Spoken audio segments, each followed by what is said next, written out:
Hey gang, welcome to another edition of Doc's Dumpster, where it's a review of the movie Nothing But Trouble. This one is about a man named Chris who meets up with a woman named Diane that he meets at a party he's throwing. And after a while, she convinces him to go with her to Atlantic City to meet up with a client. And on the way there, they go through a little town called Vulcanvania, along with a brother and sister they affectionately call the Brazilianaires.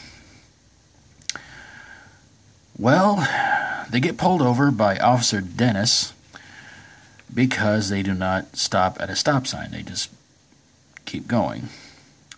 Dennis takes them in front of his grandfather, who's 106 years old, named Judge Alvin. And as you would guess, it doesn't go well. So he's going to sentence Chris and Diane to a roller coaster ride, which is going to pretty much do away with them completely. But not before they have dinner, and, well, yeah.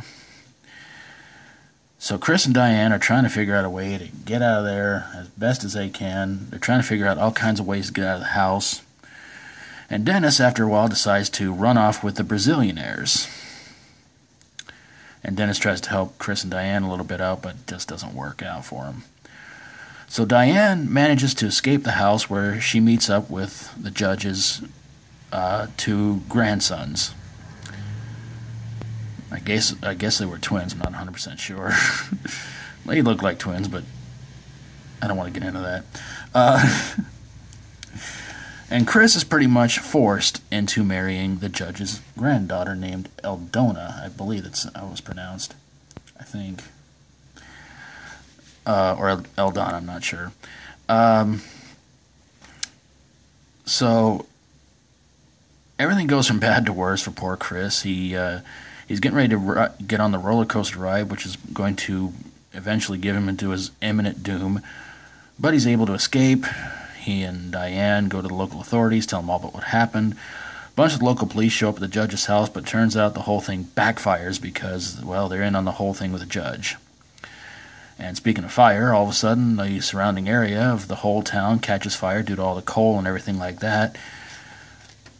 Sets the house up ablaze. The whole town is pretty much gone.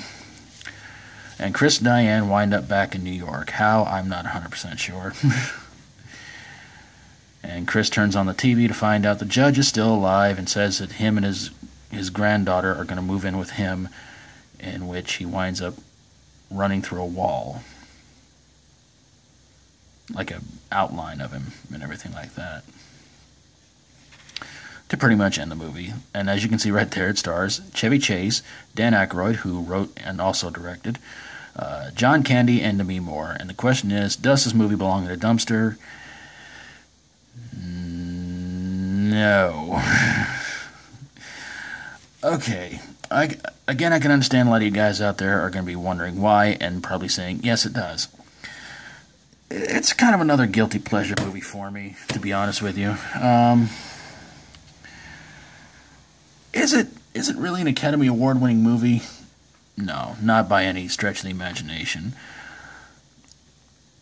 But it is a little imaginative, and it does have its moments where, you know, there are some funny jokes and some funny moments, but and it's predictable at times, but it's not all that bad. And seeing John Candy playing the part of a woman was actually pretty funny too. But I think everybody in this movie gave it their best to make this a good comedy, and unfortunately it bombed horribly at the box office. Supposedly it was on a budget of about $40 million, and I think it made around $9 million. I remember seeing this movie years ago, and I actually did like it. I thought it was pretty good. I thought it was pretty decent. There are some times you may sit there and kind of ask yourself,